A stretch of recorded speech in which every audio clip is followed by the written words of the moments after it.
देख रहे हैं न्यूज़ 7 हिंदी, राष्ट्र प्रथम। नमस्कार, मैं हूं आपके साथ काव्य मिश्रा और आप देख रहे हैं न्यूज़ 7 हिंदी। आइए नजर डालते हैं देश की कुछ बड़ी खबरों पर। उत्तर प्रदेश के मुख्यमंत्री योगी आदित्यनाथ ने शनिवार को पाकिस्तान को लेकर बड़ा और तीखा बयान दिया। उन्होंने कहा, पाकिस्तान को पापी बताते हुए जिस देश ने भारत का विभाजन कराया वह खुद भी बढ़ चुका है और आगे भी उसके और टुकड़े होते रहेंगे।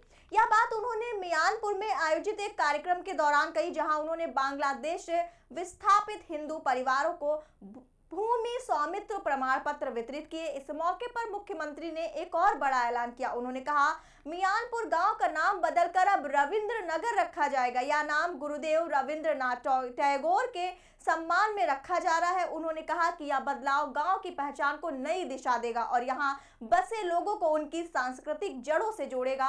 अपने संबोधन में योगी आदित्यनाथ ने यह भी कहा कि पाकिस्तान ने भारत को बांटने का पाप किया और उसके बाद खुद भी विभाजित हो गया। उन्होंने आरोप लगाया कि वहां हिंदू, सिख, बौद्ध, जैन, पारसी और ईसाई समुदायों के लिए कोई जगह नहीं है और इन समुदायों ने वहां सजा झेलनी पड़ी। उन्होंने कहा कि भारत ही ऐसा देश है जिसने इन लोगों को सम्मान और सुरक्षा दी। मुख्यमंत्री ने बताया कि आज 1000 से ज्यादा ऐसे परिवार को जमीन के अधिकार दिए जा रहे हैं जो 1947 और 1971 के विभाजन के दौरान विस्थापित होकर यहां आकर बस गए थे। उन्होंने कहा कि इन परिवारों ने वर्षों तक बिना अधिकार के जीवन बिताया, लेकिन अब उनका हक मिल रहा है।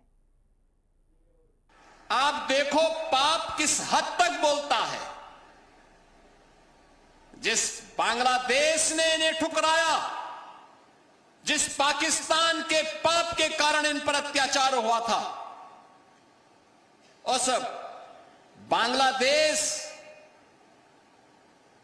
से विस्थापित होकर के उनकी जमीन पर, उनकी संपत्ति पर, उनकी पैतृक संपत्ति पर वहां के दरिंदों ने कब्जा किया। और कांग्रेस का पाप देखो, आपका अधिकार तो लिया, आपसे वोट तो लेते रहे, लेकिन कभी आपको मालिकाना अधिकार नहीं दिया। आपकी पहचान छुपाने के लिए गांव का नाम भी मियापुर रख दिया।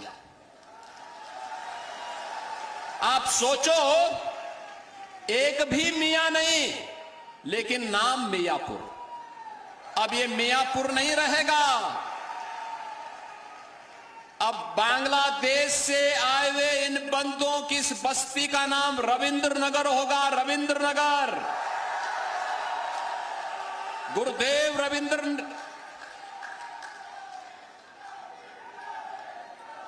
बहनों और भाइयों, भारत को राष्ट्रगान देने वाले गुरुदेव रविंद्रनाथ ठाकुर के नाम पर अब आपकी पहचान होगी रविंद्र नगर के रूप में। बंगाल की भूमि तो भारत की आध्यात्मिक और विरासत की भूमि है।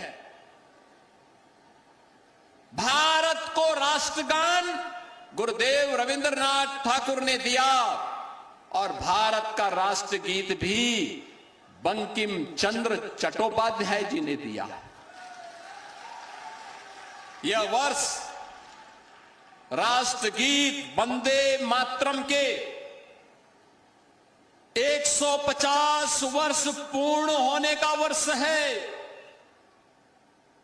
और इस वर्ष में आपको अपने जिस जमीन पर आप आज से दशकों पहले आकर के बस रहे थे, लेकिन मालिकाना अधिकार नहीं मिला था, आज मालिकाना अधिकार उस भूमि का आपको प्राप्त हुआ है।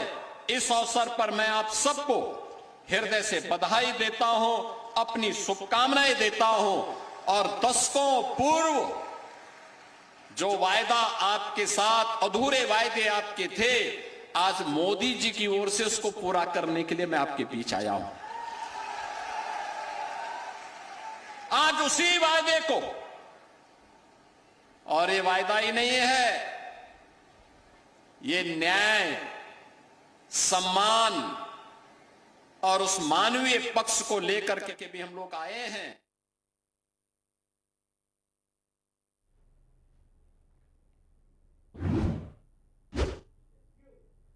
झारखंड बीजेपी के प्रदेश प्रवक्ता प्रतुल शाहदेव ने राज्य सरकार पर वित्तीय कुप्रबंध का बड़ा आरोप लगाते हुए कहा कि 26 वर्षों में पहली बार महीने के 11वें दिन भी कर्मचारियों को वेतन नहीं मिल रहा।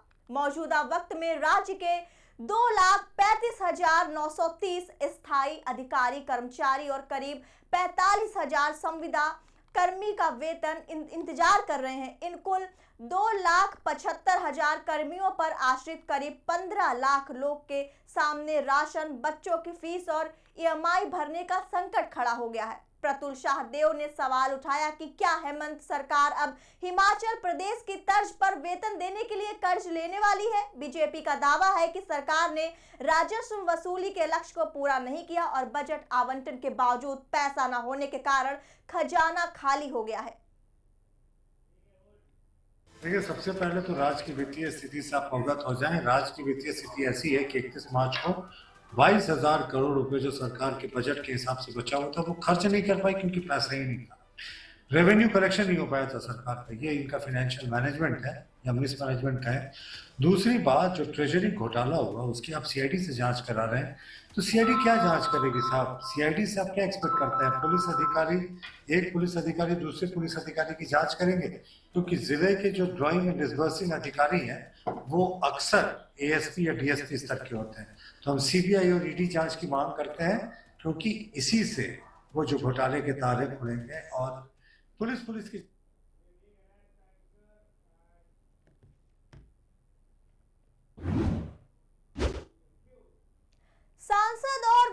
संसद और विधानसभाओं में महिलाओं के लिए 1/3 सीटें आरक्षित करने से संबंधित नारी शक्ति वंदन अधिनियम संशोधन विधेयक पर सर्वसम्मानित बनाने के लिए प्रधानमंत्री नरेंद्र मोदी के स्तर से ही कोशिश शुरू हो गई है।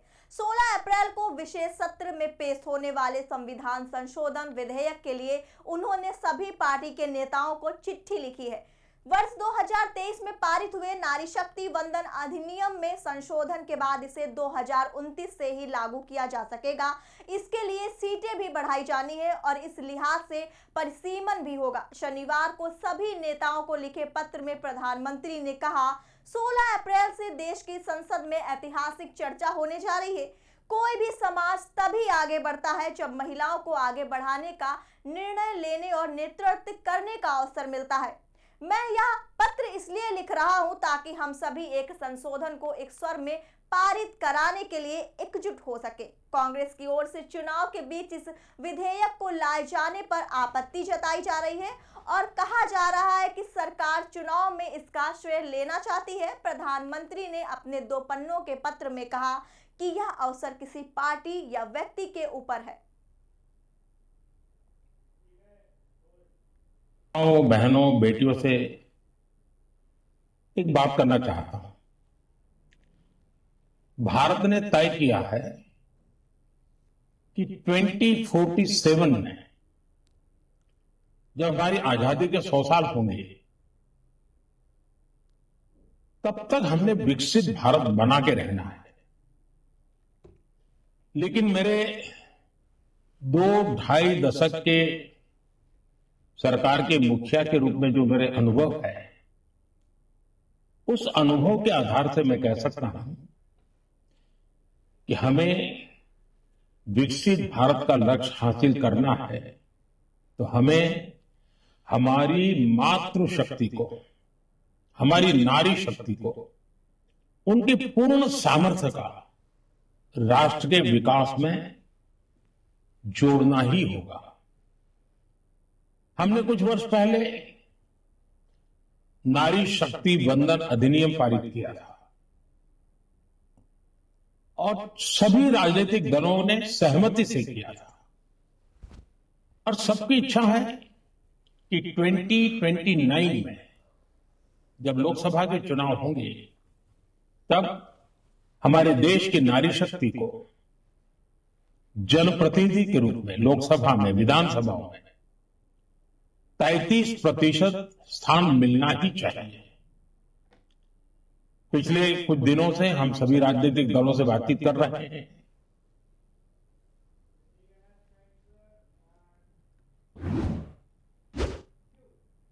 भारत के विदेश मंत्री डॉक्टर एस जयशंकर शनिवार को यूएई की राजधानी अबू धाबी पहुंच गए। 2 दिवसीय आधिकारिक यात्रा के दौरान वे यूएई के नेतृत्व के साथ उच्च स्तरीय वार्ता करेंगे। पश्चिम एशिया में ईरान, इजराइल, अमेरिका संघर्ष के मौजूदा माहौल को देखते हुए इस यात्रा का विशेष महत्व है। इस यात्रा के जरिए भारत की ऊर्जा सुरक्षा सुनिश्चित करने के साथ ही रक्षा सहयोग को बढ़ाने और क्षेत्रीय स्थिरता पर चर्चा प्रमुख तौर पर होगा। विदेश मंत्रालय के अनुसार जयशंकर यूएई के विदेश मंत्री और अन्य शीर्ष नेताओं से मुलाकात करेंगे। इस यात्रा का मुख्य फोकस ऊर्जा सहयोग पर यूएई की भारत का प्रमुख ऊर्जा साझेदार है। वर्ष 2024 में भारत ने यूएई के करीब 13.45 अरब डॉलर का कच्चा तेल आयात किया।